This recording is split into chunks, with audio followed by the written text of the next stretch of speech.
kata Bang Gomez di atas, beliau Katolik, yang bermasalah itu Protestan. Betul kagak?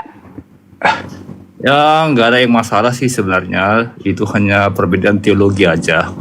Jadi Beda ada teologi.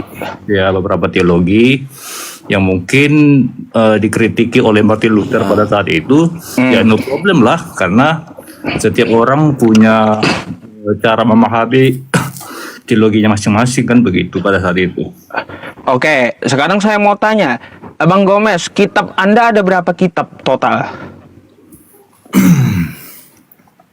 Kitab dari Katolik. 72 apa 73? Kitab dari Katolik, kita dari Katolik Roma. Karena Katolik itu kan beda. Katolik Ortodoks, Katolik Roma. Ada berapa yang Katolik di tempat Anda? 72 atau 73? Kita di 73. 73. Kalau di Protestan berapa Bang Partalun? Protestan itu dia 39 perjanjian lama, 27 perjanjian baru. Oh, 66. Kanonisasi ya. 66. Jadi di antara kalian ini mana yang benar? 173, 166. Yang mana sih yang benar? Ya, di sana kan ada kanonisasi begitu. Masalahnya kalau 66 sama 73 hilang 6 biji itu kitab. Yang tadi Masa itu firman seperti Tuhan yang Mas- hilang? Yang tadi itu seperti Mas di bawah itu ngomong itu. Ah. Karena bedanya teolog. Kalau beda teolog yang mana yang benar? Gak mungkin dua-duanya benar.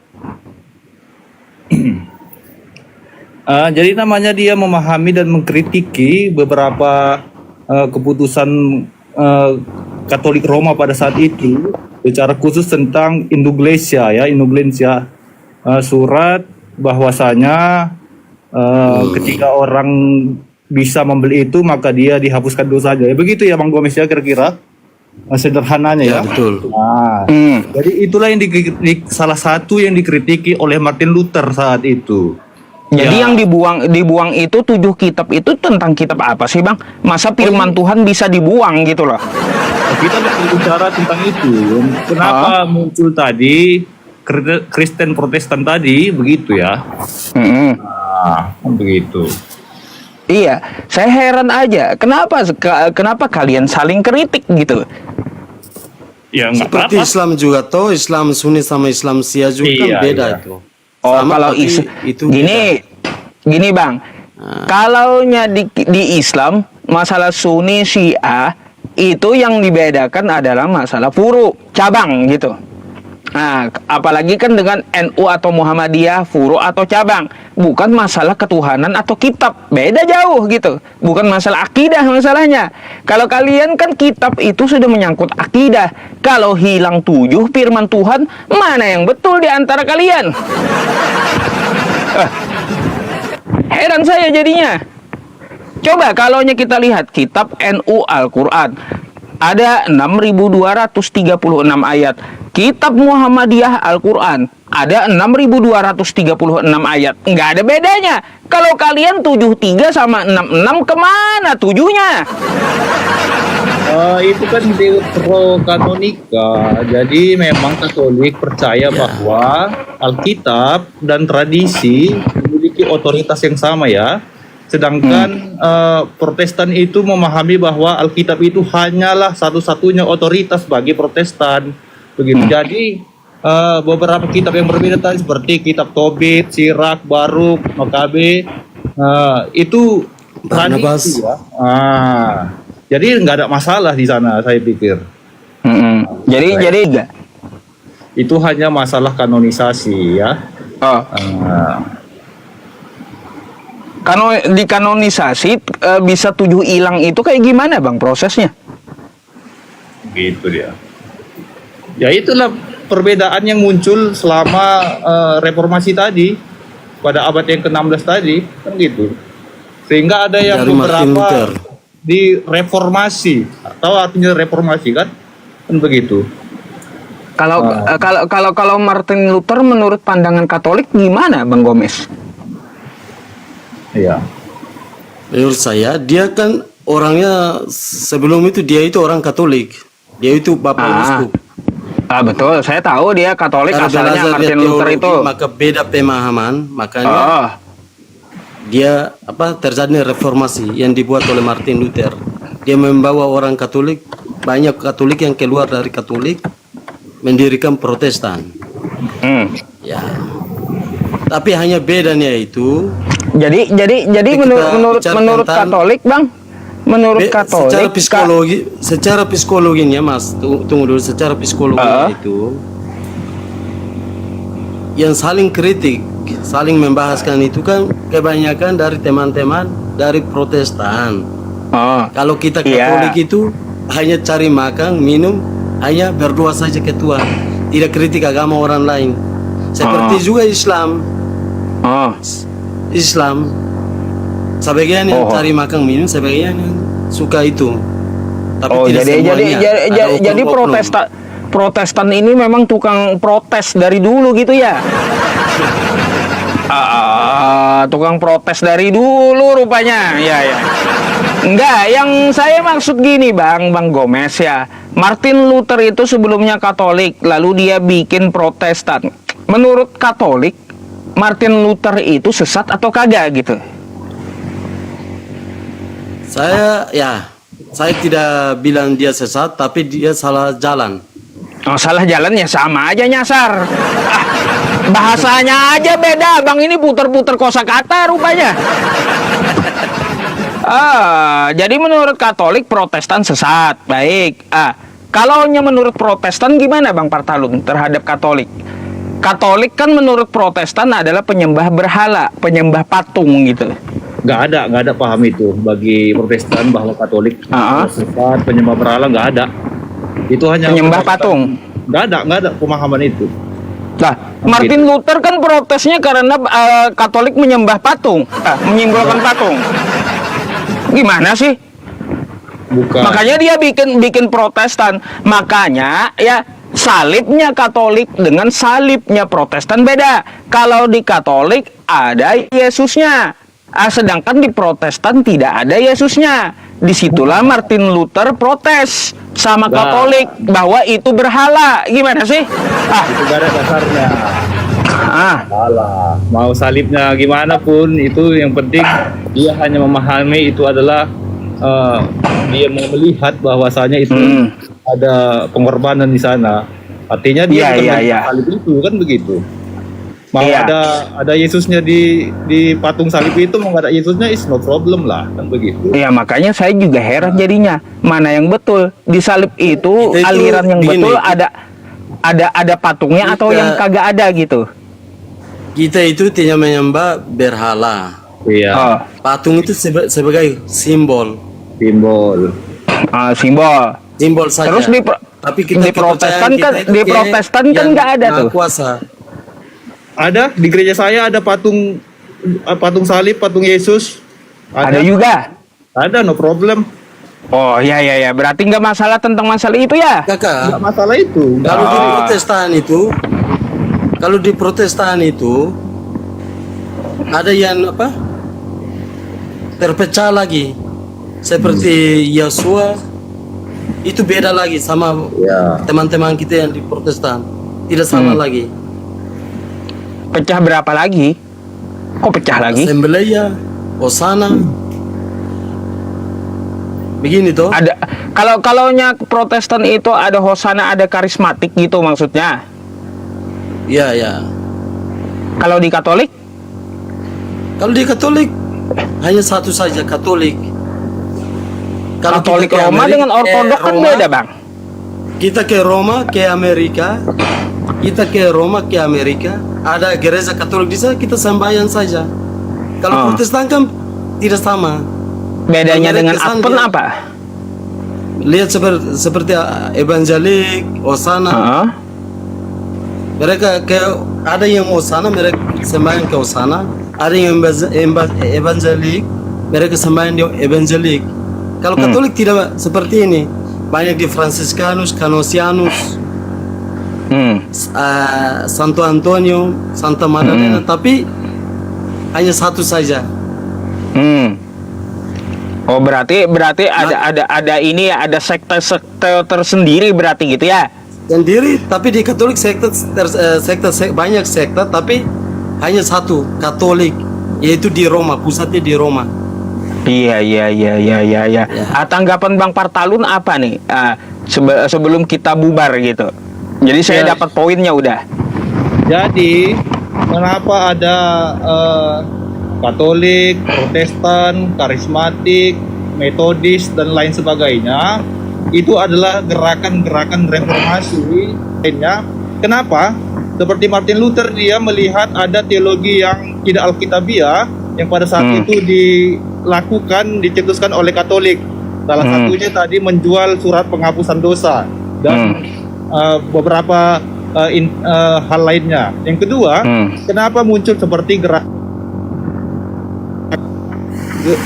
metode dan aliran lainnya? Karena memang secara seperti karismatik saja contohnya.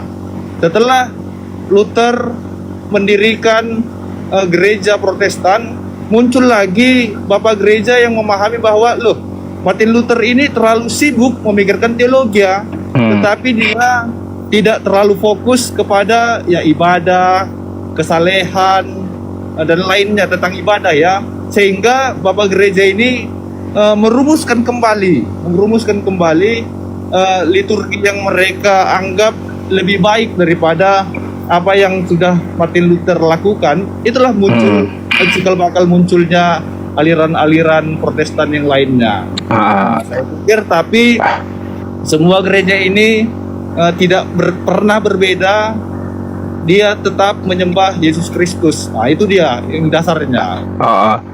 Salah Bang. Tapi kalau Abang lihat Edis dia konslet sama Katolik Bang. Edis kan dia Protestan. Edis aja konslet sama Katolik. Nggak bener itu Katolik kata Edis. Iya, rupanya gini Bang. Ya, kalau saya lihat memang ada beberapa perbedaan. Terserahlah di antara kalian yang benar. Ya, yang mana terserah itu iman kalian. Yang jelas saya tarik kesimpulan yang memecah belah adalah Edis gitu. Betul lah, terserah mau. Betul ya Bang ya. Menilainya. Tapi saya sedikit tertarik dengan perkataan Yusuf PI tadi tentang Amsal ya, Amsal 7. Saya tadi nanya karena itu. Oh gitu, ya. Saya kan hanya menanggapi yang tadi tuh, ya si tukang selingkuh tadi tuh. Iya, itu dulu. Menarik juga itu. Oke, Bang. Terima kasih. Oke. Thank you ya, Bang Partalun dan Partalun dan Bang Gomez ya. Bentar, saya mau apa dulu bisa? Anda saya turunkan Bang Gomez dulu ganti karena Bang Gomez duluan, saya sisakan Bang Partalun ya. Oke Bang, oke. Ya. Oke, Bang Gomez selamat malam ya. Terima kasih ya. Ya, malam. Ya. Oke. Rupa-rupanya Edis yang kagak benar ya. Ya gimana Bang? Begini Bang, saya hanya mau bertanya.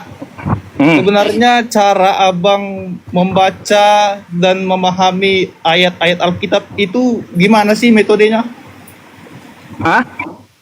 Cara Abang memahami ayat Alkitab atau membaca Alkitab itu gimana sih? Saya baca tekstual. Bisa mengambil kesimpulan Sesuai teksnya. Sebelum saya kontekskan, saya baca teksnya dulu. Artinya seperti Amsal 7 ayat 18 ya? Ya iya. Bagaimana Abang memahami ayat 18 itu supaya paham betul bahwasanya memang itulah arti dan makna ayat itu? Ya kalaunya tertulisnya kan marilah kita memuaskan birahi hingga pagi hari ini ngajak apa kan gitu. Ngajak apa itu kan pertanyaan dari konteks kan kayak gitu. Karena teksnya memuaskan birahi sampai pagi hari. Habis itu dan bersama-sama menikmati asmara. Bukan satu orang saja konteksnya. Berarti ada yang berlainan jenis di sini yang mereka menikmati asmara sampai pagi hari, oke? Yang celakanya Bang di 19-nya. Ya, yang celakanya di 19-nya karena suamiku tidak ada di rumah katanya. Berarti ini adalah perkataan seorang istri atau seorang perempuan ngajak selingkuh laki-laki lain. Dah. Menurut Bang Yusuf PI, Amsal 7 ini dituliskan oleh siapa? Amsal ini kan Salomo.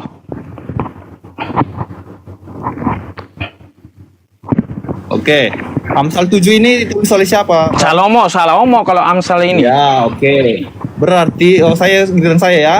Berarti Abang memahami ayat ini sesuai kata demi kata begitu. Nah, itu kesalahan berpikir tentang memahami Alkitab. Jadi memang banyak metode tafsir ya, tapi saya nggak mau masuk kepada metode tafsir. Yang mau saya katakan tentang Amsal 7 ini, sehingga Abang berpikiran, ini kalau kenapa seperti menganjurkan perzinahan di Kristen ini kan begitu. Makanya lihatlah dan bacalah dari ayat yang pertama. Ya, ayat pertama itu Salomo tentang bercerita apa yang dia lihat tentang para pelacur ya. Saya gunakan kata pelacur. Ayat 1. Ini anjuran dari Salomo. Hai anakku, berpeganglah pada perkataanku, simpanlah perintahku dalam hatimu. Berpeganglah pada perintahku. Ayat 3. Tambatkanlah semuanya itu pada jarimu. Ayat 4. Katakanlah kepada hikmat, engkaulah saudaraku dan sebutlah pengertian itu di sanakmu. Ayat 5 ini membuka untuk penjelasan ayat 18. Supaya engkau dilindunginya terhadap perempuan jalang. Ya. Ayat 6. Karena ketika suatu waktu aku melihat. Ya, ayat 6 ya. Karena ketika suatu waktu aku melihat. Dia melihat siapa? Melihat bagaimana perilaku orang-orang muda dan wanita jalang pada saat itu. Sehingga dia bercerita ini. Udah. Wanita jalang seperti ini, pada waktu senja seperti ini. Apa yang mereka lakukan. Ayat 12, ayat 13 dikatakan berpeganglah, ciuman dan lain sebagainya. Ini cerita. Tetapi anjuran yang Salomo katakan, berpeganglah kepada hikmat yang daripada Tuhan supaya engkau dijauhkan dari perempuan jalang yang berbuat seperti itu. Karena memang Bang Yusuf, di hukum Taurat pun itu dikatakan kan gitu, jangan berzina. Itu udah jelas, semua ayat Alkitab menyongsong semangat. Jangan-jangan kalau Abang baca itu Kidung Agung itu, ya Kidung Agung itu lebih parah kan? Oke, udah. Nah, begitu. Jadi metode tafsirnya lebih diperbaiki saja begitu. Oke, jadi Bang, mau dibaca dari awal tetap sama, nggak berubah Bang.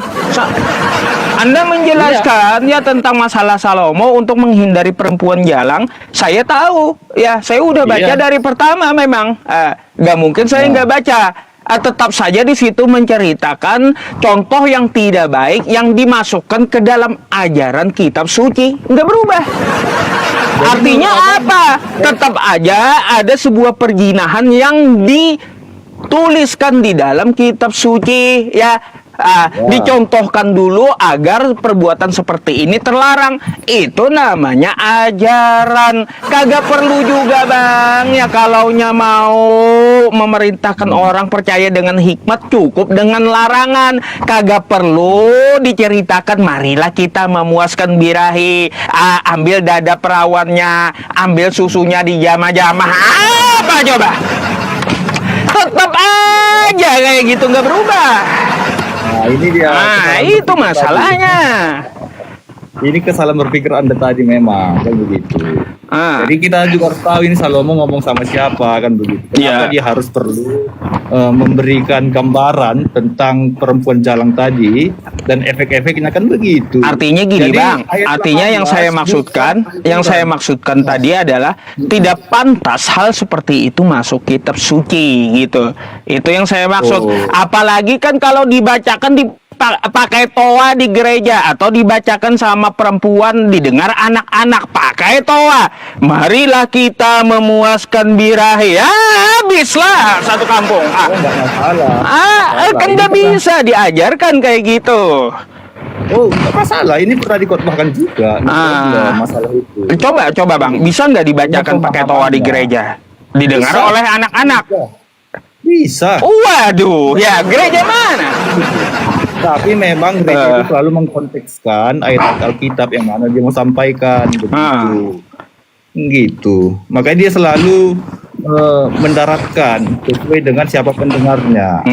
Gitu. Makanya gereja ya secara jujur hampir nggak pernah mengkhotbahkan tentang Kidung Agung karena memang Kalau asumsinya kalau Amsal sama Yehezkiel ini semua dikhotbahkan itu. Mau ayat apapun kecuali sangat jarang lah, tapi pernah sih. Sangat jarang itu tentang jarang Kidung tapi Agung. pernah gitu ya. Iya, bahasa puitisnya itu terlalu Vulgar gitu ya, vulgar.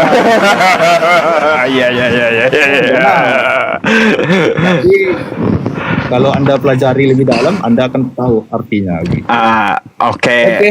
Oke Bang, thank you atas tanggapannya ya. Oke, thank you. Oke God Bang bless you. Partalun, selamat malam, makasih. God bless you. Oke, saya izin gantikan dulu dengan Kristen yang antri ya. God bless you ya. Oke.